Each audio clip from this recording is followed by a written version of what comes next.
Hello, and welcome to Roadcraft, the place for anyone who wants to be a smarter, better, and safer driver. In this episode, sure, GPS is great at mapping your destination, but is it making you dumber? Probably. Let's get rolling.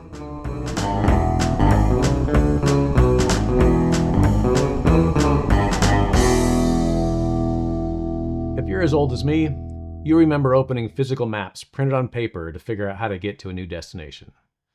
You'd pull out your totem map or Thomas guide, scan the map on the inside cover to identify the page of the detailed map, and then memorize the route. And halfway there, pull over again to make sure you're on the right road.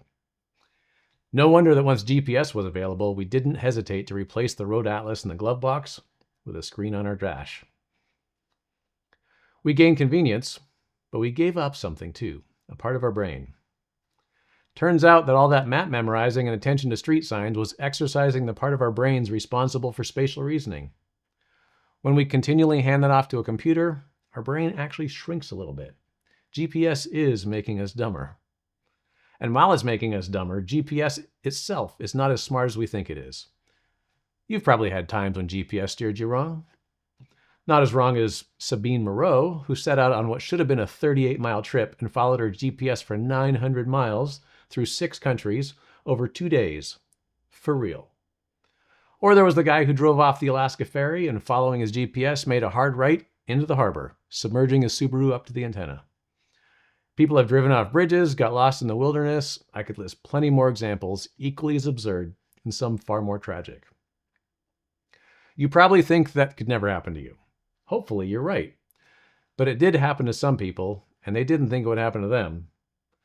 Nobody thinks they're going to drive their car into an ocean, but people have done it because they believe their GPS instead of the reality around them. When you outsource one of your brain's jobs, eventually your brain won't be up to the task anymore. There's an easy solution. Use GPS as a supplement to your thinking, not a replacement for it. Instead of just typing in the address of your destination, take a minute to look at the route GPS chose for you. Does it make sense? Would you have chosen a different route? If you agree with your GPS, try to store that route in your brain and make the drive from memory.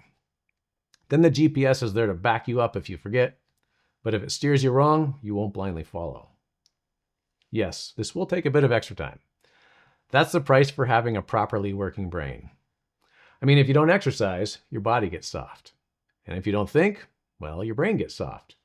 Driving is a natural opportunity to do your spatial reasoning exercises and stay sharp. Actually knowing where you're headed, instead of trusting your GPS, will make you a safer driver. When you rely on your brain while driving, or walking, or cycling, it keeps track of where you've been and develops options for what route to continue on. You'll have better situational awareness and be able to anticipate what's coming next. Turn your travel decisions over to your GPS and you're lost, literally. If you're using GPS and it lets you down, you might have no idea where you are or how you got there. You don't believe me? Ask the people that have ended up in lakes, oceans, and different countries.